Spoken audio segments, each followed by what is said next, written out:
I procrastinate a lot.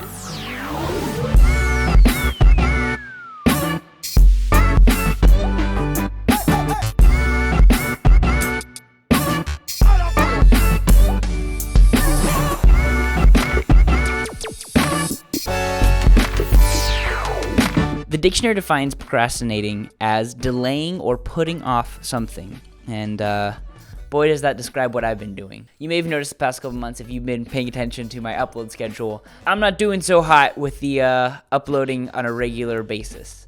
It's been a thing I've struggled with for kind of my whole life, doing things on time, turning in assignments on time, getting to meetings on time. It's something that I am fully conscious of the fact that I struggle with this. And I've never really had a situation where it's been very upfront with me. It's happened with little things, a meeting here, a late project or paper in there. But recently it's been hitting me that I'm not doing so great at this. So this video, what you're watching right now, one, it's a bit of just calling myself out. You know, I'll be able to look back on this and say, okay, I need to be on this because I made a video about it. I need to be on it. Another reason is because I want to be completely transparent here, you know. And thirdly, I'm really into documentation. And so hopefully this video will help document, my progression in learning how to avoid procrastination. So I figured what better way to start this off than by running through why I procrastinate. So I've found that I procrastinate a lot because I'm afraid. And that is not an easy thing to admit, I'll tell you what. And what I mean by that is I think there's different reasons people procrastinate. Often it's because they just don't care, they're a bit ambivalent. And that's not me. If anything, I care too much. Gosh, that's a cliche. So it's not that I'm lazy, it's not that I don't care about the things and people I'm working on and with. And it was brought up to me, and I think this is solid, that I procrastinate out of fear.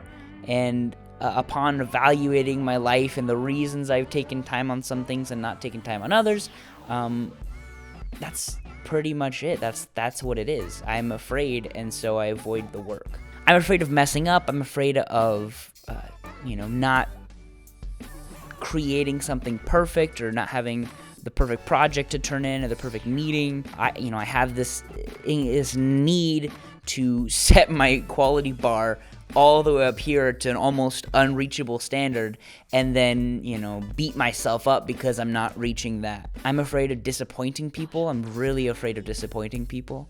I'm afraid, based on previous times I've failed, of making the same mistakes. So to avoid the pending disappointment, I just don't even try. And so I started thinking, why is that a problem? Maybe it's fine to procrastinate. People have their things. Maybe it's fine. I just leave this. I don't have to work on it. But I think this has been a perfect example of why I need to not procrastinate.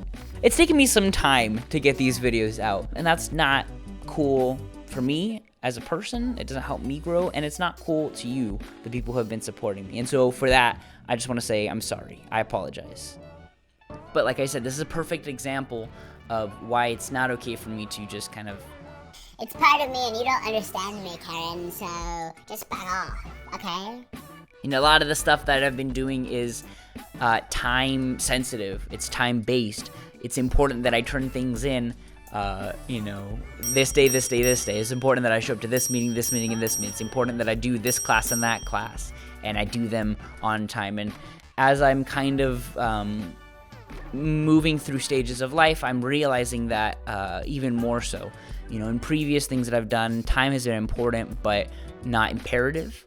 And so now that I'm at a stage where time is imperative, I have to change. So I figured I would let you in on how I'm planning on fixing this issue. Number one, setting a healthy schedule for myself. So I've been setting healthier schedules, wake up at this time, do these things before lunch. I'm trying to work on setting to-do lists and, ticking them off when I get tasks done. I get a little flooding my brain with all the right chemicals to get me to keep going.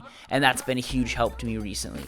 It's helped me get to work on time. It's helped me do projects on time. It's helped me to kind of get out of the house and do things that I need to get done that are kind of like, it's a big thing I have to tackle. which is great because that brings me to my next point. Number 2, keeping consistency. As part of that healthy schedule, making sure I'm doing the same things, every day or every other day. Fill in that list every day. You're gonna fill in this many names, or do this every single day. You're gonna do just a little bit more. Keeping that consistency has really helped me to produce things that I'm a lot more proud of and get projects on and off of my metaphorical desk. Number 3, breaking down ginormous projects into Little bite-sized pieces. So instead of tackling the big video project that must be done, I've been, taking this little chunk. I need to get these videos settled. I need to get this ready to be color graded. I need to get this audio ready to go into the track. I need to pick the music and, chop it up just the way I like it. And in doing that and making little bits instead of one giant thing, it's really helped me be able to tackle the bigger tasks that I need to do. Number 4. Not setting my standards at unreachable levels. I'm no God, I'm no Jesus Christ, I'm no Kanye West even. I'm just a normal person. And so setting my expectations up here is dumb. Projects don't need to be perfect, they need to be good. One way I've applied that recently is there's a lot of videos that I need to produce for my work, and they kind of have to be very quickly produced. It's not a thing of like, hey, you have the next 3 months, just take your time. Don't even worry about due dates. It's alright, you're good. Take your time, make it cinematic. You do you, boo. They're not like that at all. The videos I have to produce are kind of like, get it tonight, give it to me tomorrow. We need this, if I could snap, we need these ASAP. So I've started to kind of, have that mindset.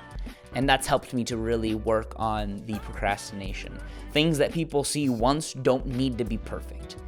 If someone's scrolling through Facebook or Instagram and they stop and they watch my video and they're like, that's great. And then they keep scrolling and move on with their life, that video does not need to be the epitome of beauty and grace and communication of a story so deep and powerful that the human brain can't even process it. It just needs to be a good video. In kind of realizing that and applying that, I've been able to produce things quicker and with a more kind of consistent basis of quality. And that's been great for me. Number 5, just starting.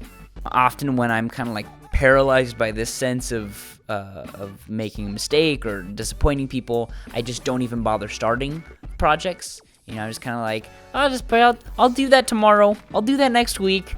I'll do that never. But recently I've just starting, and that has made a world of difference. So these are the ways I am working on fixing this procrastination issue. Thanks for sticking with me through all of this. I appreciate you immensely, and I hope that you will continue to stick with me and see me as I progress and move forward with this new plan of attacking my procrastination. Thanks for sticking through this with me, and I guess I'll talk to you later. If you enjoyed this video, I would appreciate a like.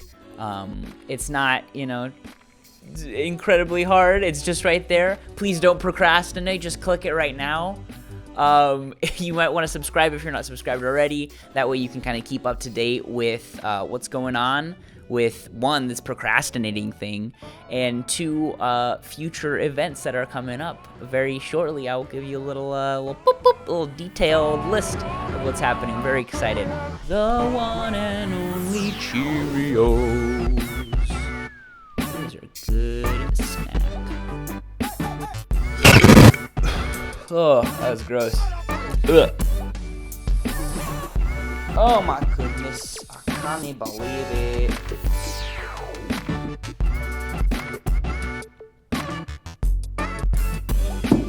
Oh my gosh, my phone.